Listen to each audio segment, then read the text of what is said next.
Bienvenidos y bienvenidas a una nueva entrega de A Toda Voz, este ciclo de aldeas infantiles que se propone hablar de distintos desafíos vinculados al mundo de la niñez y la adolescencia durante este mes, en el marco de este mes que es el mes de los derechos de los niños, las niñas y los adolescentes. Entonces, vamos a estar marcando algunas situaciones que en torno a ese tema se puede decir que son debes en este país, pensando eventualmente en soluciones o en salidas en un contexto de intercambio con especialistas, que además se da en paralelo con el desarrollo de una campaña electoral en la que algunos temas vinculados con la niñez y la adolescencia están muy presentes. Y me animo a decir que de todos los que en este ciclo vamos a analizar, este es el más presente, porque hablaremos de la pobreza infantil o de la infantilización de la pobreza. Y eso, de alguna forma, nos empieza a interpelar, porque se nos ocurre definirlo como un fenómeno visible pero postergado.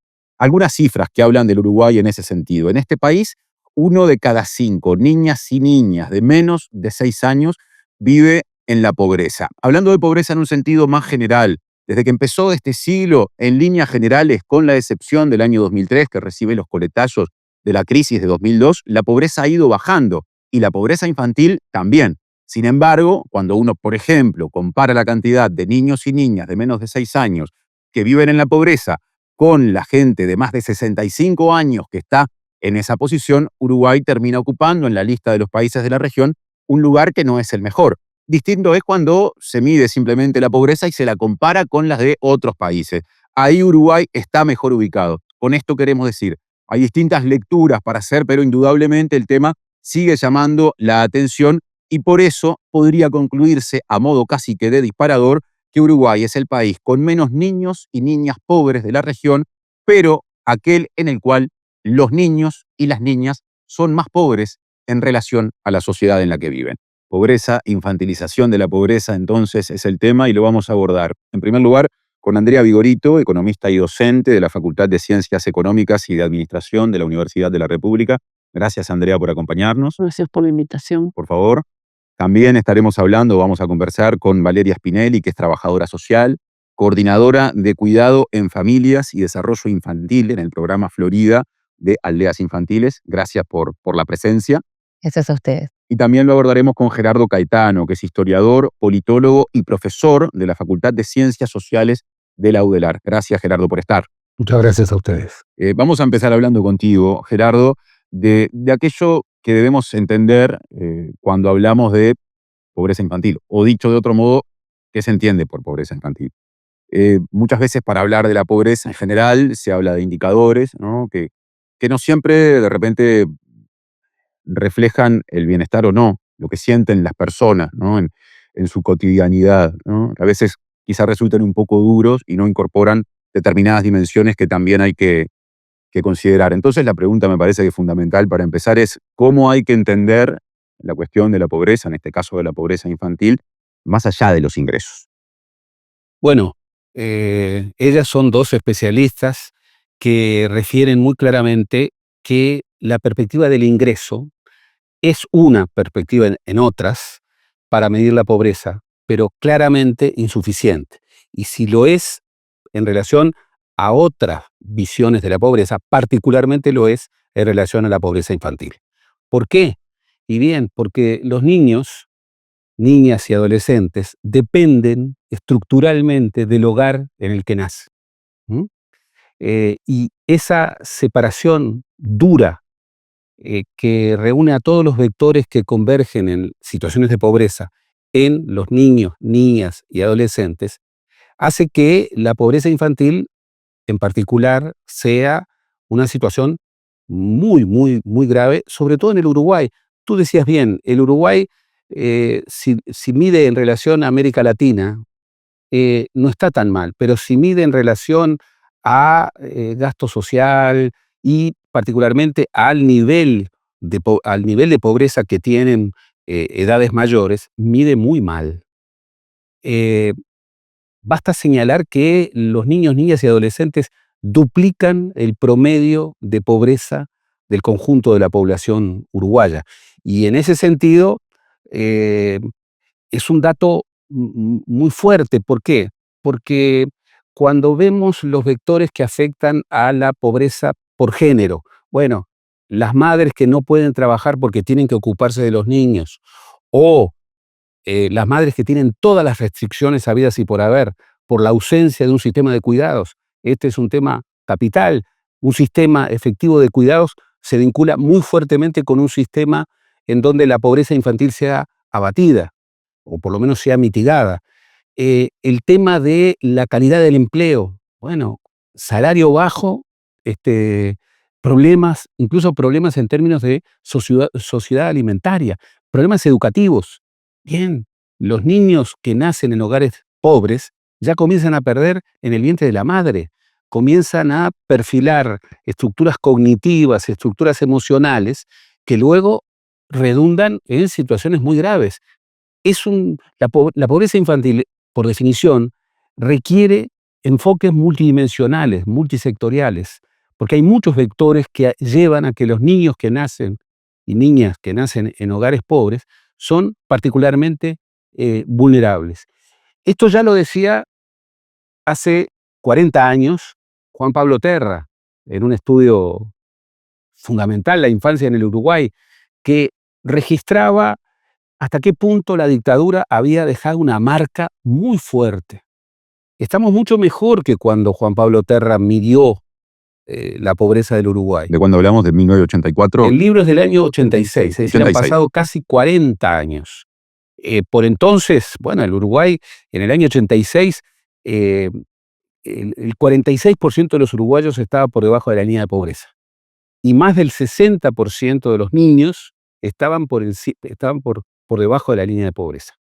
Hoy estamos mejor, tanto en términos de pobreza general como en términos de pobreza infantil, pero seguimos teniendo este dato terrible de que los más pobres, que duplican el nivel de pobreza del conjunto de la sociedad, son los niños, niñas y adolescentes.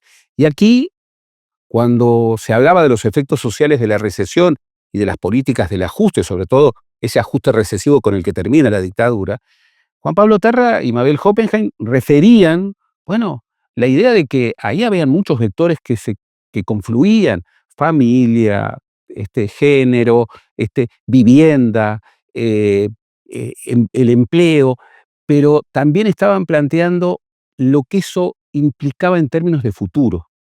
Y como suele pasarle a los profetas en el Uruguay, esa profecía de que ahí había un problema cargado de futuro que había que resolver, no fue escuchado, no fue escuchado. Y muchos de los problemas que el Uruguay tuvo después, que incluso fueron agravados por la crisis del 2002, y que luego tuvieron etapas de mejoría, sin embargo, tuvieron esa carga de un problema estructural, como lo habían estudiado Terra y Hoppenheim hace 40 años. A la luz de este comentario de Gerardo, Andrea, ¿qué otras dimensiones deberían incorporarse al momento de hablar de pobreza para no quedarnos solo con la dimensión de los ingresos y tener un panorama más completo?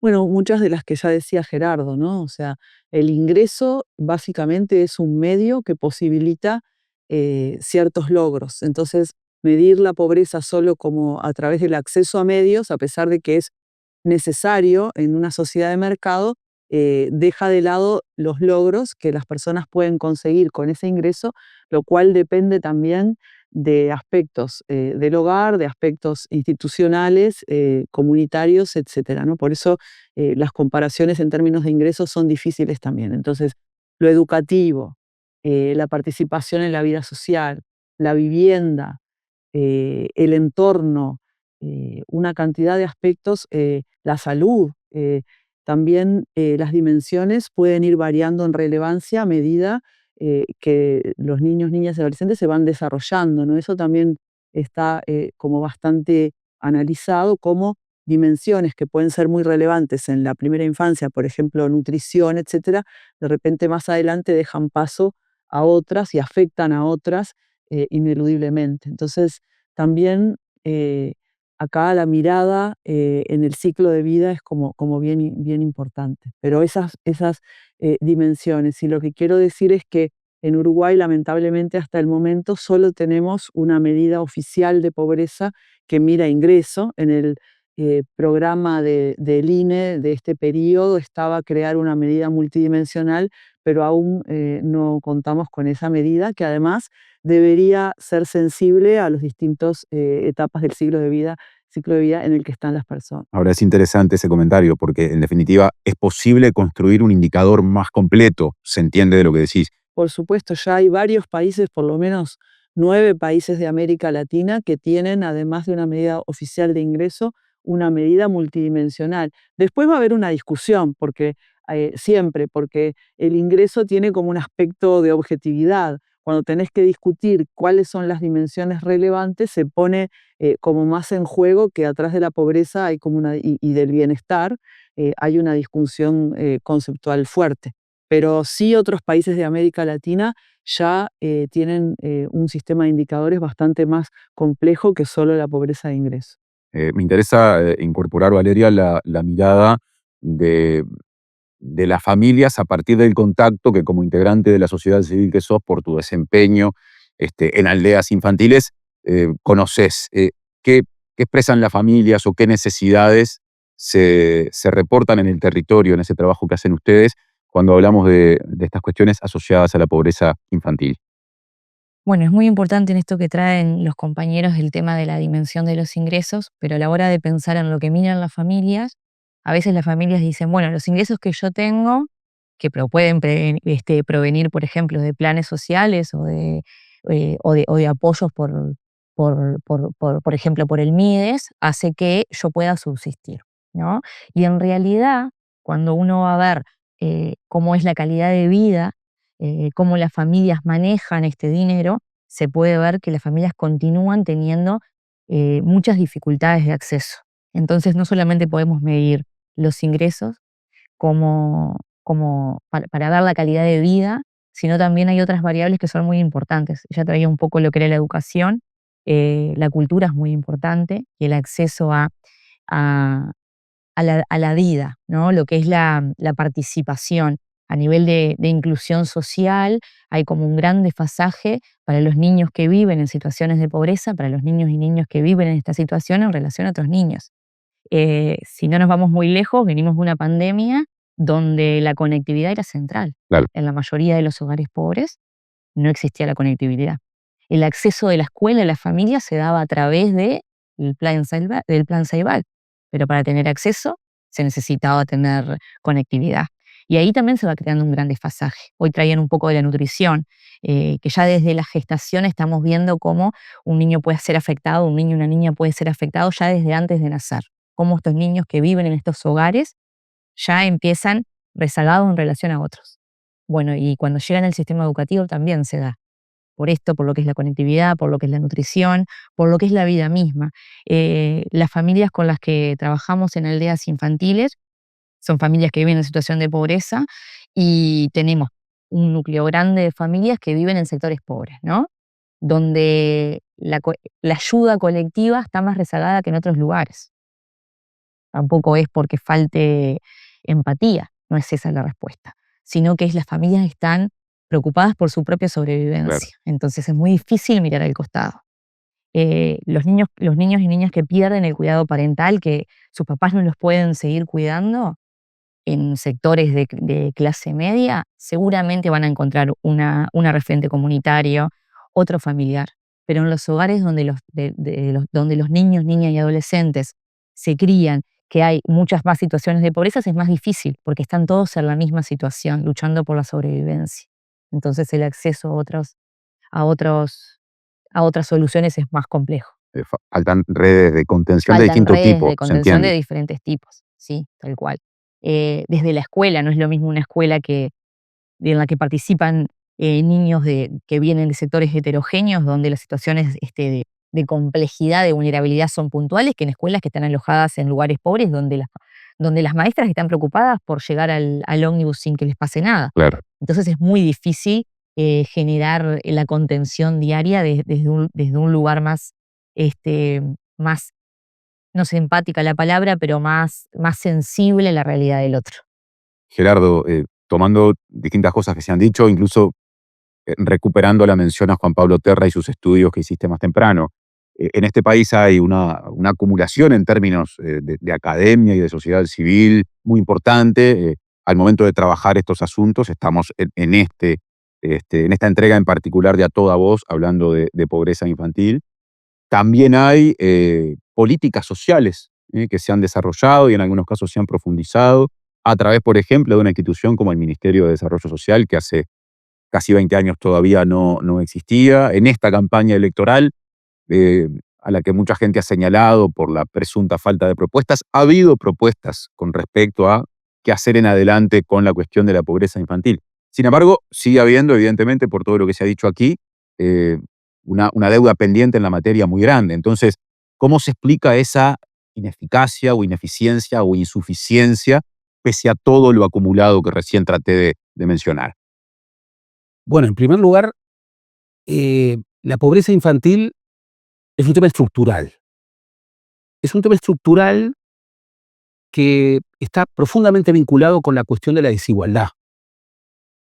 Y esto que parece obvio no es tan obvio, porque muchas veces podemos construir coaliciones contra la pobreza, coaliciones sociales, políticas, sentidos comunes contra la pobreza, pero eso es más difícil obtenerlo contra la desigualdad. Y sin embargo, en América Latina, la cuestión de la pobreza, y particularmente la cuestión de la pobreza infantil, es la cuestión de la desigualdad.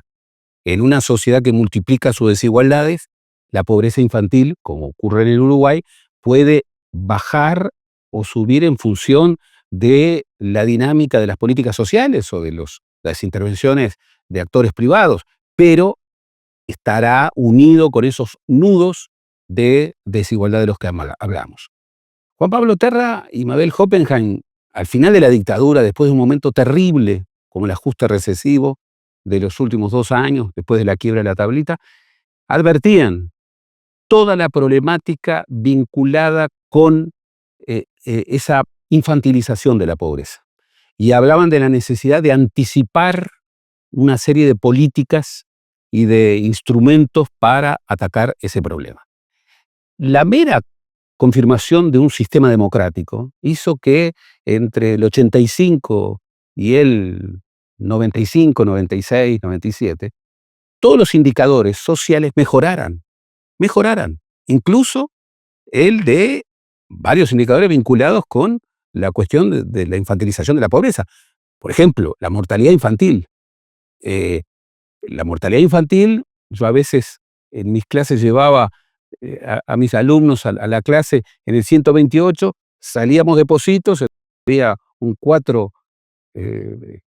indicador de 4 por 1000 de pobreza, de muerte infantil, y llegaba a Nuevo París, en donde había el indicador de África. El mismo ómnibus urbano de Montevideo te permitía estar en las dos puntas. Por supuesto, por supuesto.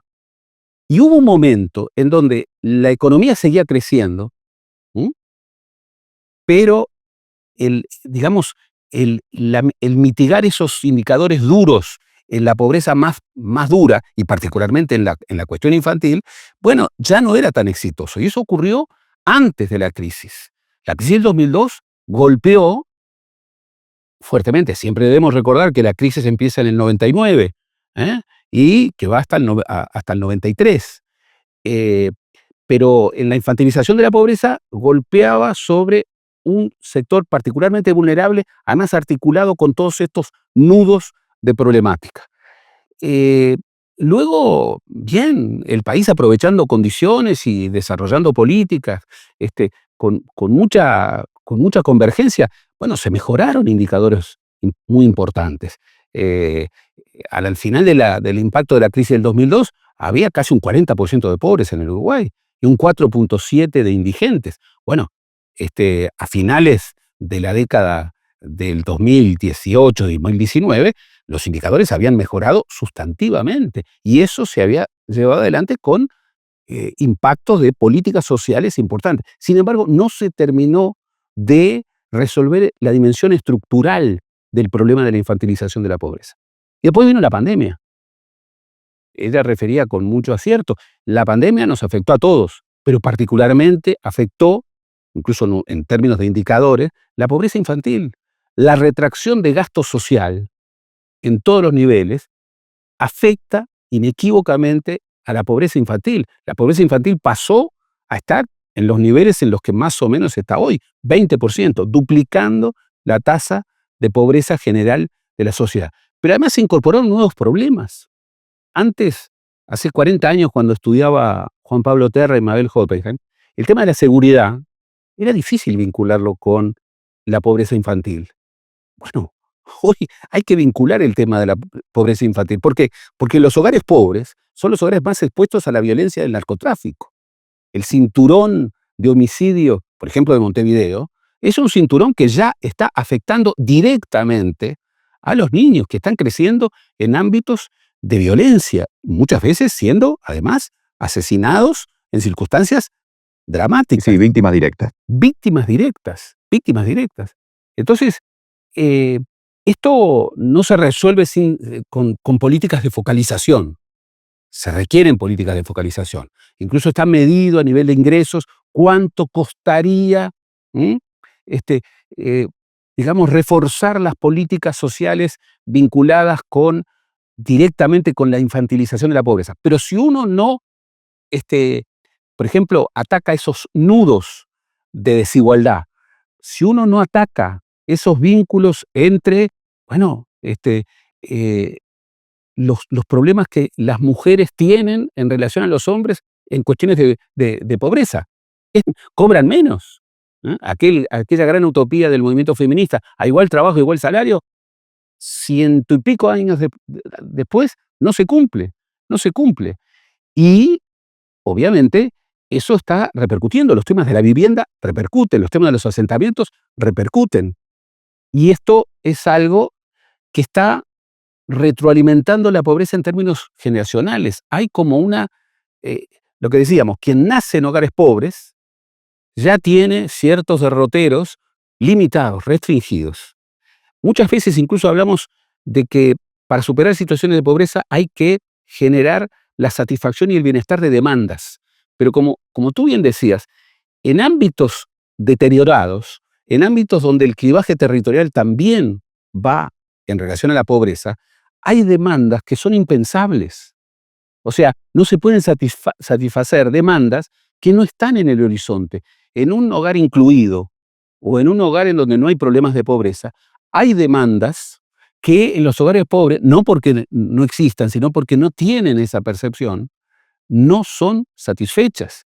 Entonces estamos hablando de contextos y de políticas que obviamente tienen que ser multisectoriales y que tienen que atacar varios vectores. Valeria, tomo algo de lo que decía recién Gerardo. ¿Cómo, digamos, entendés que afecta a los niños, las niñas y los adolescentes pobres la violencia? Para ser más específico, ¿les afecta más en función de algunas de las cosas que recién oíamos? Hay otra pregunta que surge también y que tiene que ver con lo que sufren esos niños y niñas cuando se opta por separarlos de su familia para combatir algunas de estas dificultades y quizás sin reparar que esa separación puede abrir otros flancos u otras debilidades. ¿Qué opiniones tenés al respecto?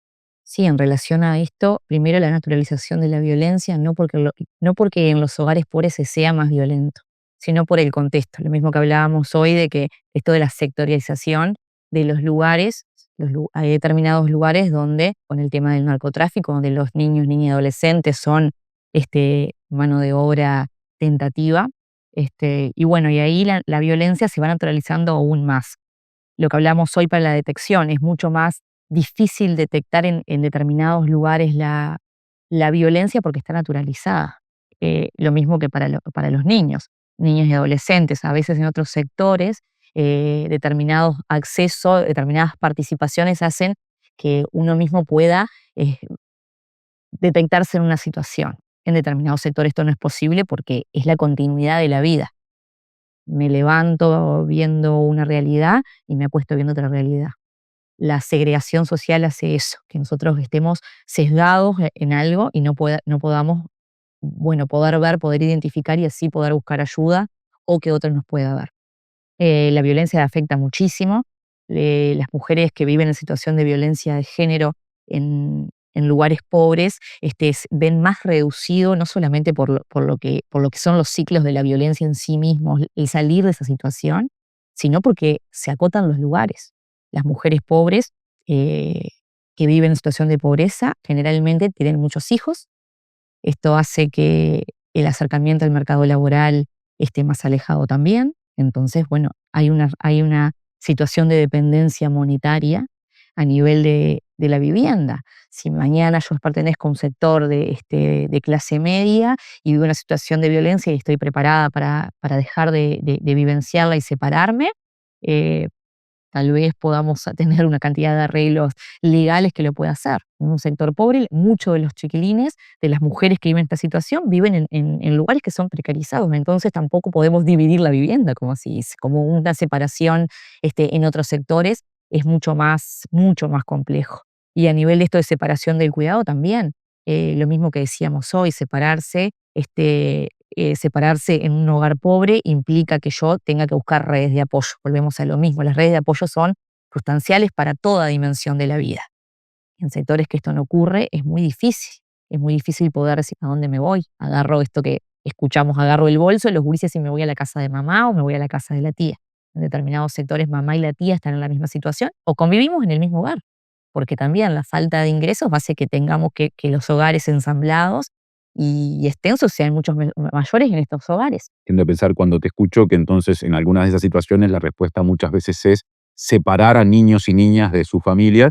Y ahí evidentemente, como planteábamos en la pregunta anterior, seguramente esos niños y niñas, aún a resguardo de aquellas situaciones que vivían en su contexto, territorio, eventualmente familia, pueden quedar expuestos o expuestas a otro tipo de dificultades, seguramente dependiendo de qué sistema los ampare.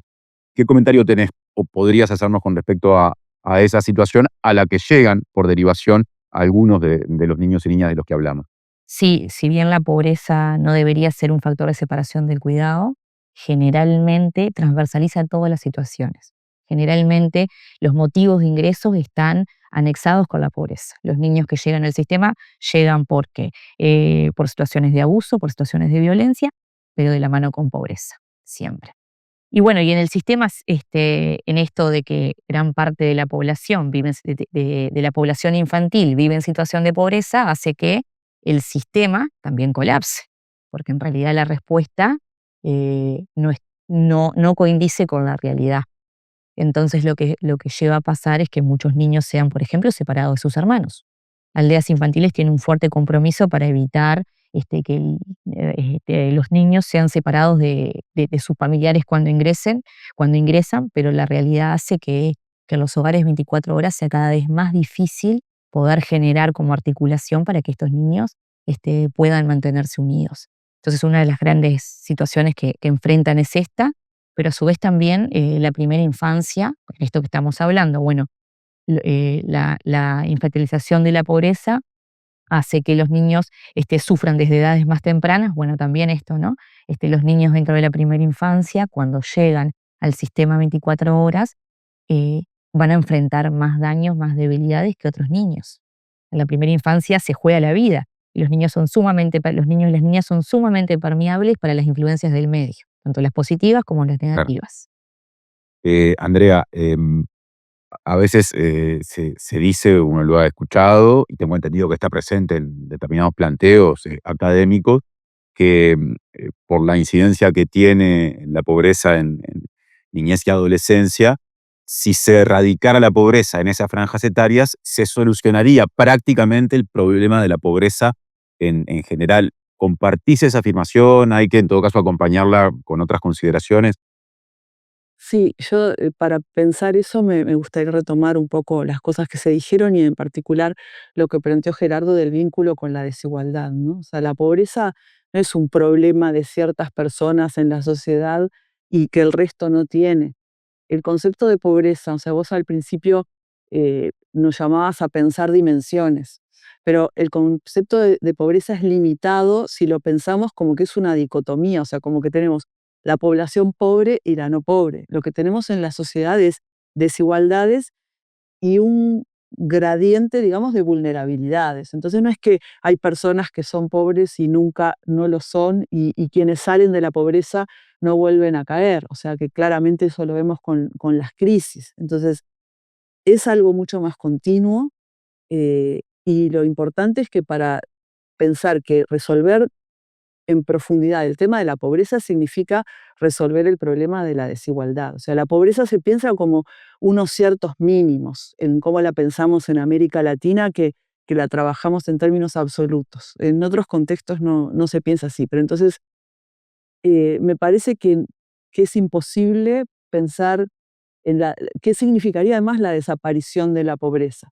Si pobreza es un cierto nivel absoluto, capaz que la podés superar, pero si pobreza es el acceso a ciertos recursos en relación a lo que dispone la sociedad, entonces aún cuando mejores los niveles absolutos, también podrías seguir teniendo pobreza. Eso por un lado.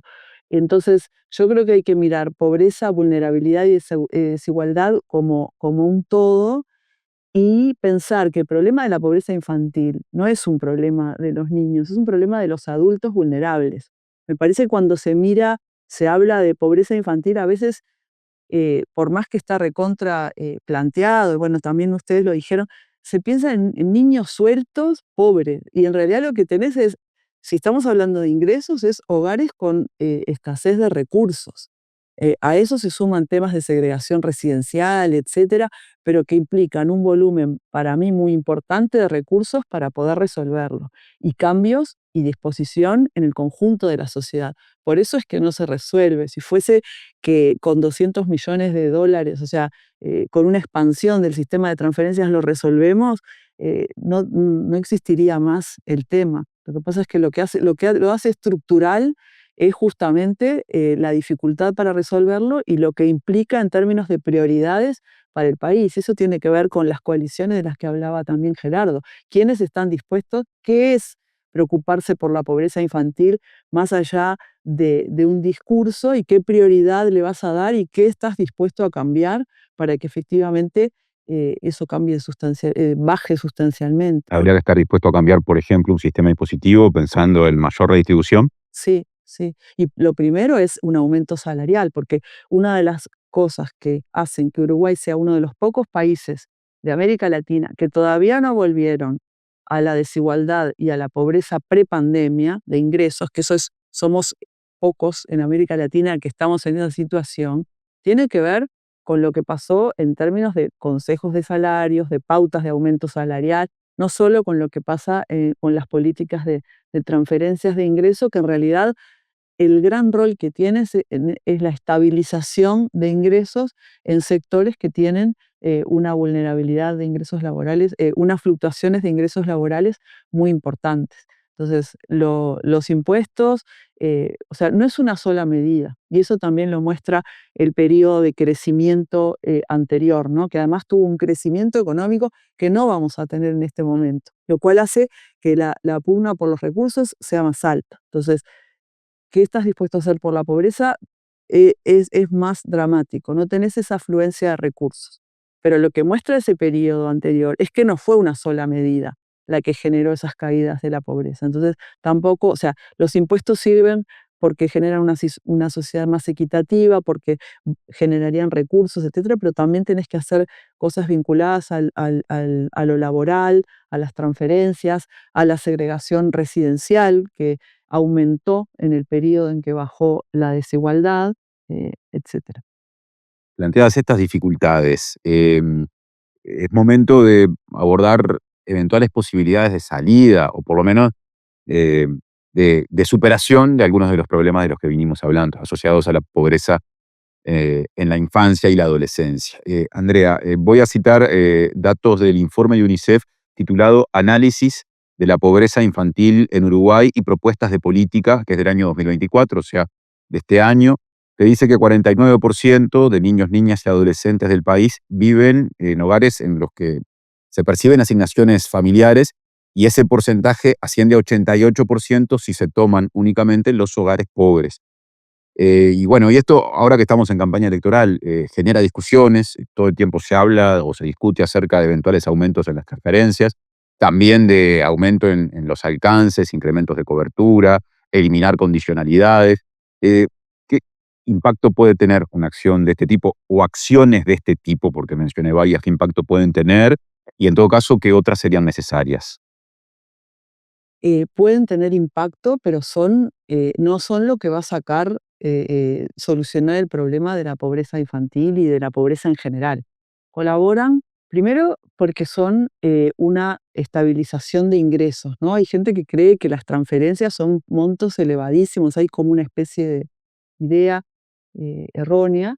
En realidad, ningún hogar sale de la pobreza y los estudios muestran que las asignaciones familiares y la tarjeta de Uruguay Social contribuyen a la reducción de la brecha con la pobreza de ingresos, pero no a quedar del otro lado de la línea, para ponerlo así. Entonces, por un lado tienen ese rol. Por otro, es una política que también redistribuye ingresos, ¿no? En lo que decíamos de la reducción de la desigualdad.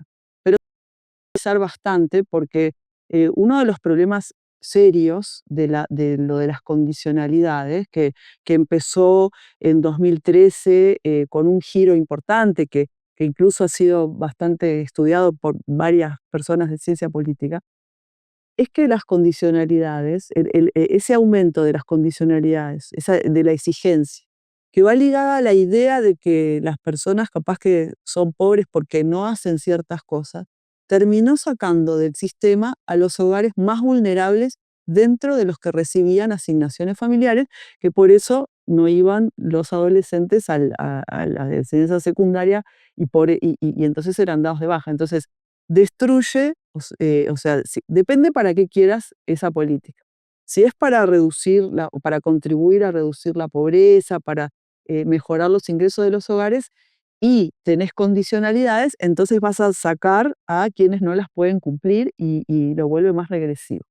Por otro lado, hay otras formas de transferencia, esto lo ha estudiado Florencia Antía, Carmen Miraglia, que van a sectores medios y altos, como son las deducciones en el impuesto a la renta por hijo, que no tienen ningún tipo de condicionalidades. Entonces, tratar de pensar capaz en un único sistema de transferencias que una las asignaciones familiares del Plan de Equidad, las asignaciones familiares del Banco de Previsión Social y funcionarios públicos que van a trabajadores formales y otras formas eh, digamos, de deducciones hacia hogares con hijos, podría generar esta idea de que vos lo que estás protegiendo es a un conjunto de personas vulnerables, bla, bla, bla, y no eh, como otorgando una prestación a cambio de algo porque pensás que esa persona tiene ciertas cualidades morales eh, que tienen problemas. Entonces, por ahí hay como una cosa general a pensar.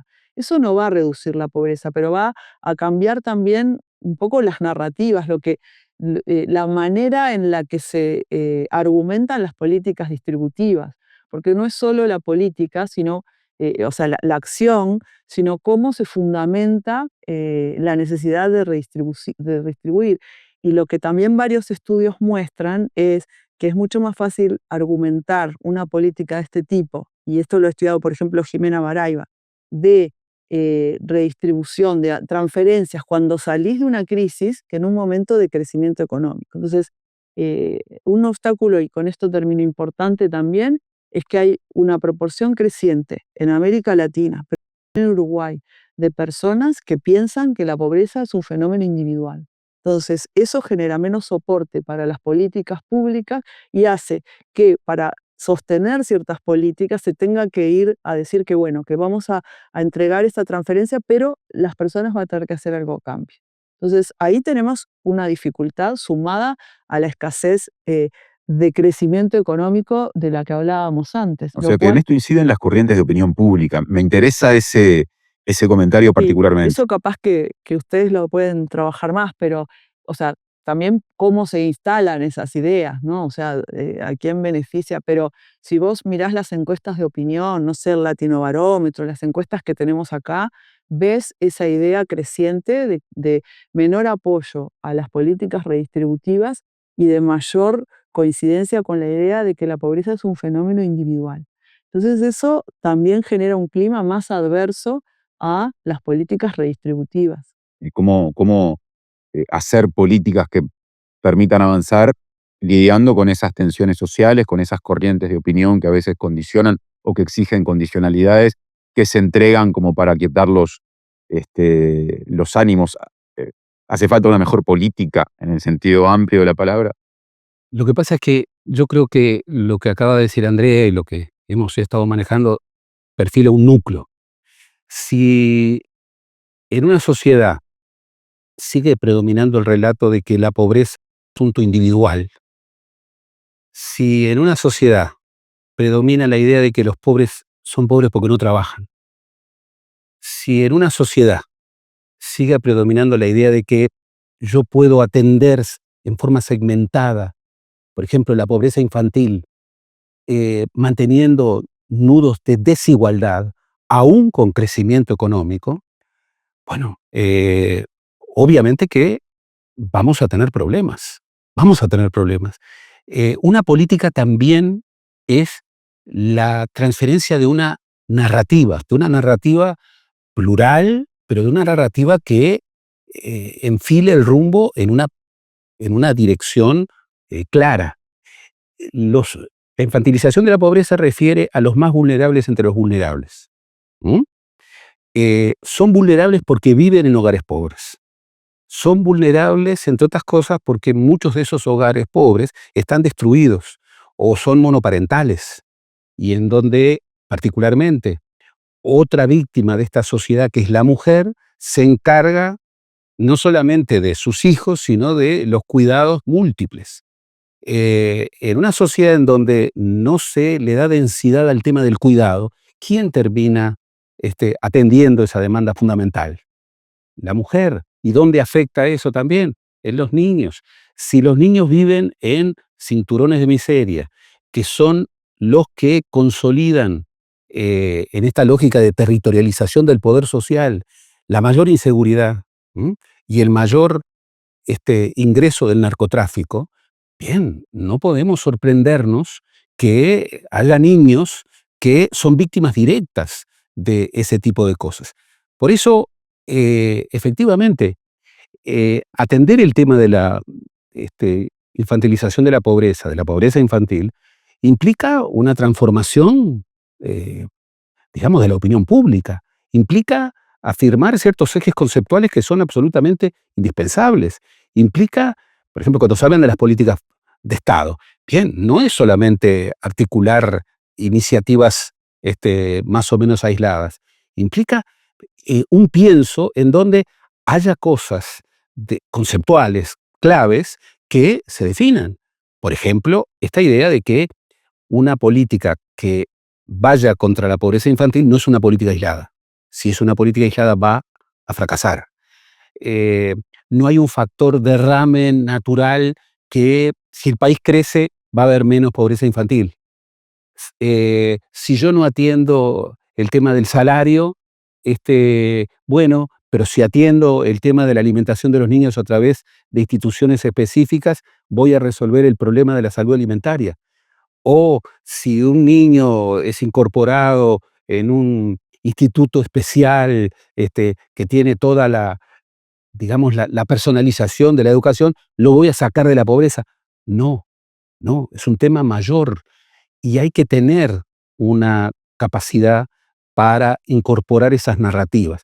Esas narrativas no deben ser partidarizadas, deben ser narrativas conceptuales que pasen por un análisis profundo.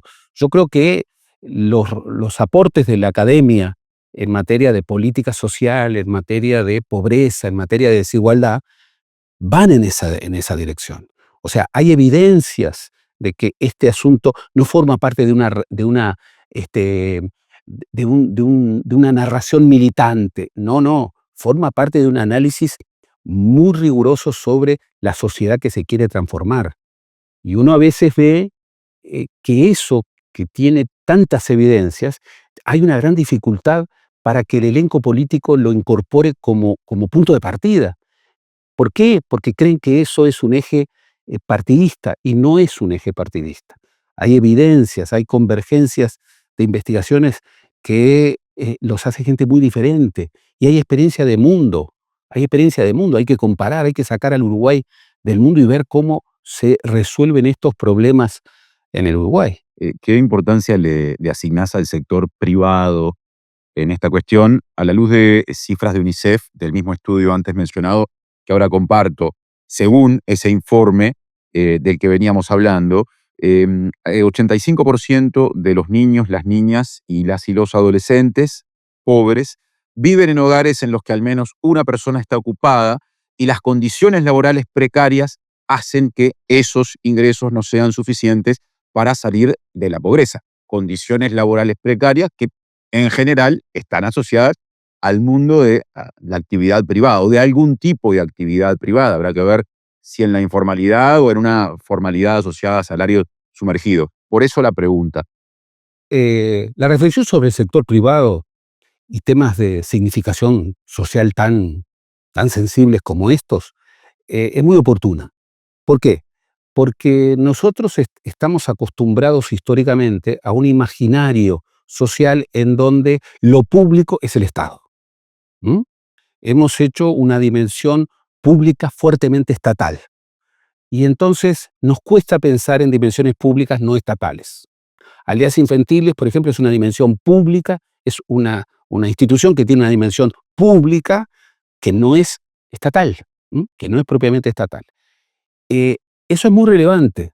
Significa, por ejemplo, para traducirlo en uruguayo, que es muy importante que el Estado sea escudo de los débiles, y que eso implica aumentar el gasto social, pero que eso no basta, que hay un conjunto de iniciativas que no deben procesarse por el atajo perezoso de la caridad. Eso que vemos, ¿está usted cuando vamos a pagar ¿está usted dispuesto a dar tanto dinero para esto? Sí, 5 pesos para esto. Y nos creemos que no, es una disposición distinta frente al asunto. Si un empresario ¿m? Tiene a trabajadores informalizados, ¿m? Si un empresario no incorpora la dimensión de todo lo que significa el salario justo, que después no se queje de los problemas de la inseguridad, que no se queje de los problemas de la competitividad.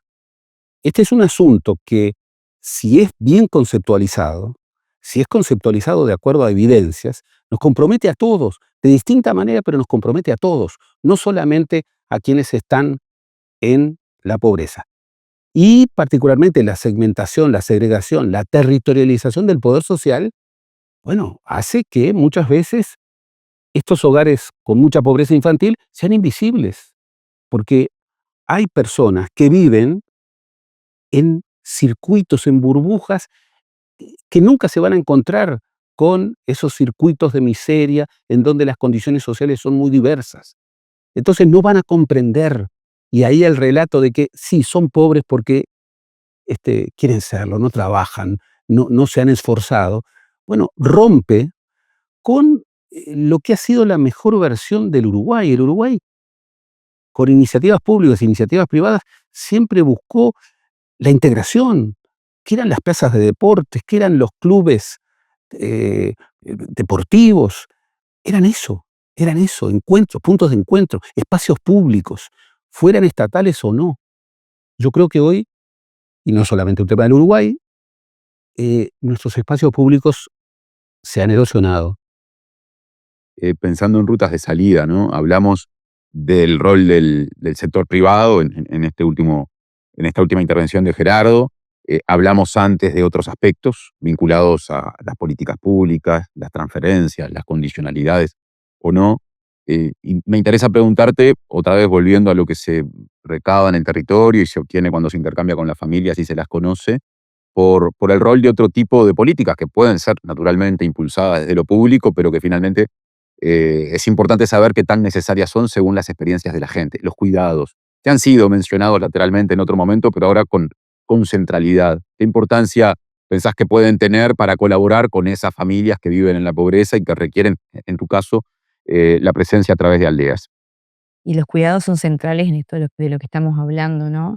Creo que en el 2011 surge el sistema de cuidados y tiene gran auge, pero a medida que van pasando los años como que ha quedado bastante retraído. Y bueno, y las políticas están bastante estructuradas. Pienso en el sistema de cuidados y no puedo dejar de pensar, por ejemplo, en lo que son los centros de primera infancia, como lo es Plan CAIF. Y bueno, cuando se elabora la política, se habla de llegar a cada vez más edades más tempranas. Y sin embargo, después en la realidad, en la redistribución, se vio que fue imposible hacerlo, o adquirir la magnitud que se buscaba. Creo que los centros siguieron condicionados por razones edilicias, por razones de dinero, por situaciones de formación de las personas que trabajamos en calle. Y bueno, terminaron siendo las mismas políticas de antes, que no lograron adaptarse a la realidad de las familias en relación a los cuidados. Por ejemplo, en esto que traía Gerardo del tema de que las políticas no pueden estar segmentadas, se dio mucho, por ejemplo, en lo que son políticas como Uruguay Trabaja, donde Plan CAIF tenía que ser una política central para que las familias pudieran tener a los niños cuidados mientras iban a trabajar. Sin embargo, no se dio porque, por ejemplo, el CAIF de la Vuelta solamente atendía a niños entre 2 y 3 años y solamente 4 horas. Y tenían que ir a trabajar 8. Y quiera o no, son 2 políticas de Estado que en realidad empezaron a generar contradicción. Traigo algo mencionado en otras mesas de este mismo ciclo. En un país en el que cada vez nacen menos niños y niñas, hay una infraestructura educativa que está pensada para otro tiempo, cuando la matrícula era mucho mayor, y que abre oportunidades, por ejemplo, de profundizar las políticas de tiempo completo o de recurrir a duplas docentes. Esto en la mesa de educación fue especialmente planteado por Héctor Florit, si mal no recuerdo.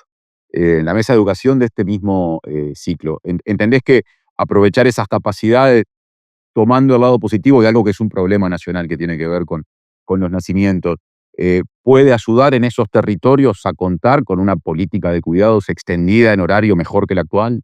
Sin duda sí, pero también implica un cambio de la estructuración y del pensamiento de la política, porque hoy en día, más allá que se da cada vez nacen menos niños y niñas, tenemos grupos de 3, 4 años en las escuelas con 30 niños, cosa que hace un tiempo no se daba. Y antes habían 2 docentes, hoy sigue habiendo un solo docente para 30, 40 niños en un aula. Entonces, en territorio eso tanto no lo podemos ver aún. Por ejemplo, decimos, bueno, nacen cada vez menos niños, pero vamos a empezar a atender, por ejemplo, niños de 0 a 1 año. La necesidad de atención de esos niños, la reglamentación, implica otros espacios que no lo tenían los de 3. Entonces, capaz que antes atendías 15 en un determinado espacio, pero ese espacio todavía no está adecuado para atender niños de 1. Entonces, No se es tan sigue dando fácil la un adaptación. cuello de botella igual. Y evidentemente la puja por los recursos y las demandas presupuestales sigue siendo un desafío, aunque surjan esas Hay arreglos oportunidades. importantes hoy, como son las casas de cuidado, que creo que es una propuesta muy buena, que es, bueno, generar como, no tanto como las políticas Plan CAIF, que implica toda una infraestructura, una locación y toda una organización, sino que son núcleos más pequeños de hogares donde, bueno, se capacita a una vecina o un vecino para que pueda afrontar el cuidado de 5 o 6 niños de diferentes edades, que no tiene tanta reglamentación para ponerla en marcha, pero la realidad es que hoy en día hay muy pocos lugares.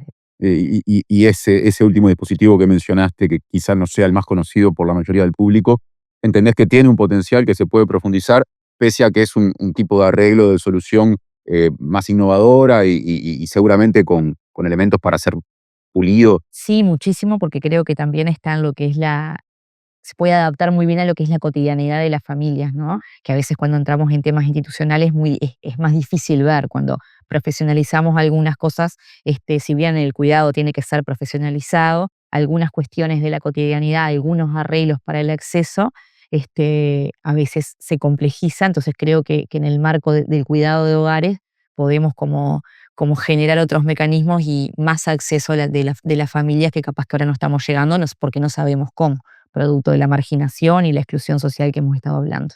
A modo de cierre hoy, Gerardo, cuando llegamos al punto del sector privado y su rol, también en un momento extendió la respuesta a la responsabilidad colectiva, más allá de lo institucional, de lo estatal o de lo empresarial. Eh, ¿qué entendés vos, Andrea, que la sociedad puede ofrecer o cómo la sociedad puede colaborar también a propósito de esta problemática?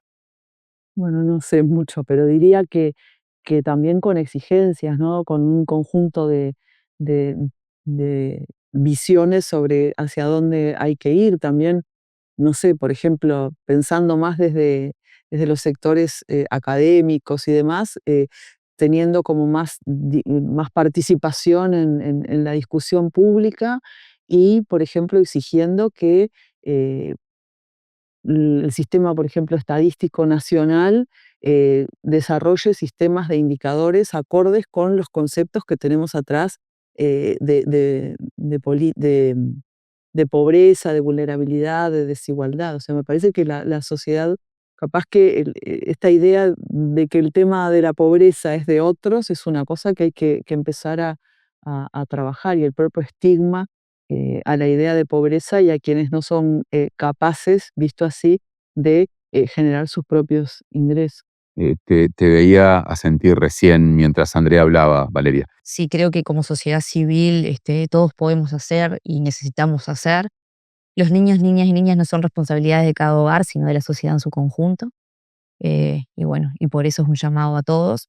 Creo que en cada hogar, también cuando hoy hablabas cómo influyen los sistemas de cuidado, que estuvimos como conversando de lo que es el colapso del sistema 24 horas, creo que en las internas de los hogares podemos dar mucha respuesta. El Estado tiene algunas políticas como son el Plan Nacional de Acogimiento Familiar, que son modalidades como familias amigas, familias extensas o por vínculo de afinidad, que son familias de la sociedad civil que se presentan para abocarse al cuidado transitorio de niñas, niños y adolescentes. Creo que eso es una apuesta muy importante que se hace del Estado a la sociedad, que capaz que no está muy difundida o capaz que genera también muchos miedos, pero creo que como sociedad podría significar el cambio de vida para muchos niños, niñas y adolescentes. Sin duda, los niños que en la actualidad se encuentran en estas modalidades ven muy reducido el daño que genera la institucionalización. Valeria, Gerardo, Andrea, muchas gracias por este rato, por los aportes, por cruzar sensibilidades y bueno, ojalá que se pueda repetir. Bueno, muchas gracias. Ojalá. Gracias a ustedes. Gustazo.